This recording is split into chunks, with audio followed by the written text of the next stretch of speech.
Louise Schofield, and I'm now joined with Russell Lauder, who is actually going to be playing tomorrow here in Liverpool Sound City. How are you feeling? Looking forward? I'm very excited. Yeah. First show in the UK.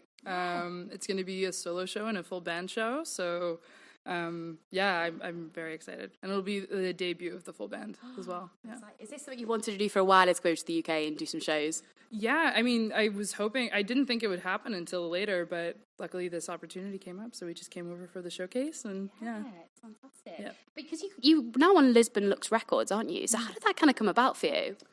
It was interesting. I live in Prince Edward Island, Canada, which is the East Coast, tiny province, not really known for its electronic scene. And there was a conference happening that I was a part of, a songwriting conference where I was partnered with another artist, Steph Copeland, and we had 2 days to write songs, and a bunch of delegates would come and kind of see us work through the process. Yeah. And Julien, my manager, and the co-founder of Lisbon Lux came, and that was kind of how our business relationship started. Fantastic. Yeah, because you started making music sort of back in 2016. They were kind of like DIY kind of things, and then you released your first EP in 2017, wasn't it? So how did it kind of go from kind of making stuff for like the DIY thing to really going, right, you know what, I'm gonna give this a go?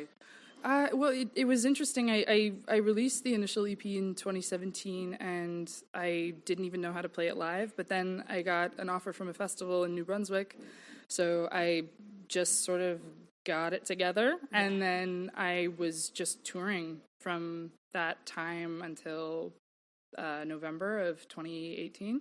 Yeah. So and throughout those tours, there were kind of stints where I was home, and I would do these conferences, and I just really focused on creating new work and letting my songs grow in a live context. Absolutely. Yeah. I think that's the beauty of your music, though. It's got loads of layers to it, and there's a lot of, like, your nice DIY touches in there still, which I think is really nice. So, because Light of the Moon seems to have gone down really, really well as well. Are you happy that that's been out there now? Yeah. And Light of the Moon was kind of one of those songs that just sort of, initially it happened very quickly, and then I sat on the song for a long time and just kind of, again, I allowed room for it to grow. So when it was released, I was really happy with the final result, and I'm really happy that people are digging it. Yeah, that's the main thing. But I had a look at some of your like stripped back sessions that you've done as well. It's really nice hearing music stripped back. I mean, but when you're crafting the lyrics and things, does that start off quite stripped back and then you kind of bring the electronic kind of feel into it, or does it start quite stripped back anyway?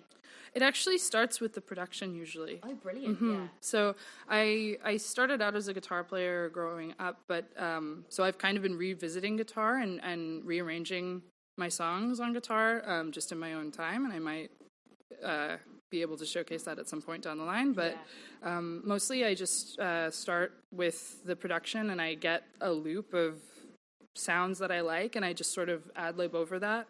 Yeah, and then the writing is sort of a constant.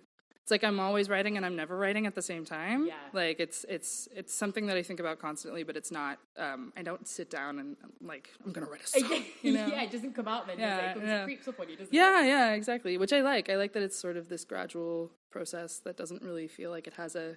It's not like outcome focused. It's more process versus product, and I think that that's important as an artist, is just to not really be fixated on an outcome.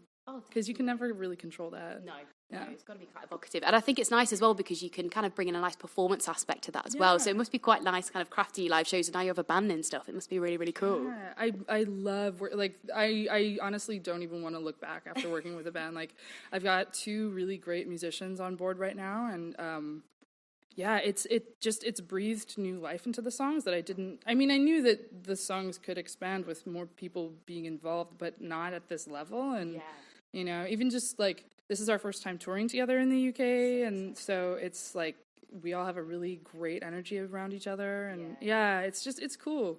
I like weirdos. Because you've been like touring. That's the best music. That's how creativity starts. That's so good. But you've been like touring quite a bit, haven't you, over the past couple of years? So do you find it quite hard to write on the road, or does it kind of inspire you a little bit sometimes when you're kind of out there and recording and things?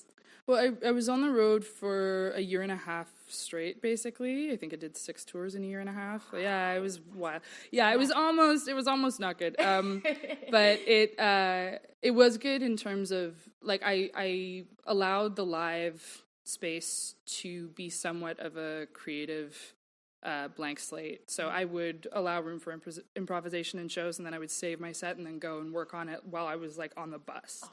Yeah. So it was a deeply creative time. But now that I'm playing less shows, but I'm home recording more. It's now I can kind of look back on all that. Yeah. It's like when I'm touring, I'm collecting. Yes. There's no time to actually sit down and work on stuff, but you can kind of get ideas out. It's like a notepad. Yeah, absolutely. Well, I mean, it's nice as well that you have the creative control over your music and stuff like that. It must be really nice that no one's kind of telling you, right, this is what you should be making and this is it. Because that makes the great artist is the unit for you, aren't you? So that's really nice. Yeah, it is super interesting. I really enjoy like just letting that entire it's almost it becomes its own ecosystem in a way, like it like a creative or like a garden. I don't know, so many metaphors. You can add them all in, so it's good. So what are you kind of working on next? What's coming up? What can we expect from you over this year? I'm working on I'm going to be doing some showcases around Canada and then not touring as much because I'm working on developing a full album. I'm also going to be releasing some singles in the next few months. And just developing the live band more, just getting it really tight. And So do your band kind of come in? Do you come in with an idea and your band sort of like craft it around it? Or do you sort of like, this is how I kind of want it to sound and look? Have you got an idea like before you go in and stuff?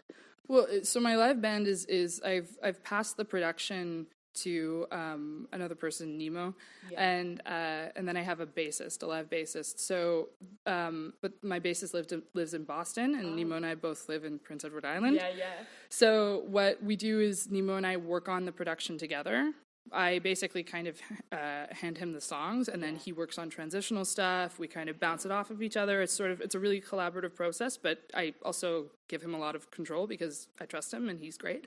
And then Joss, my bassist, comes in and just massacres it. Like it's amazing. Yeah, I know. Like honestly, just having that kind of backbone that gives me freedom to be a performer too. Because one issue I had as a solo act was being kind of enslaved to my computer. Like I like doing that, but I think I want to save the production for being a producer, not being a performer. So it's really freeing. I was worried at first. Just because, I think that every artist is like, I don't want to give up any creative control, but then I did, and it was actually really liberating, and it allowed me to be more creative as a performer and as a singer, Yeah, and I think your lyrics as well, they're kind of some of them are quite personable as well, you've got in there, so it must be quite sort of nice writing from experiences and kind of digging in there. Is there any times that you find it best to write? Is there any like times that you're in a certain headspace that you think, this is when I'm going to pen a song?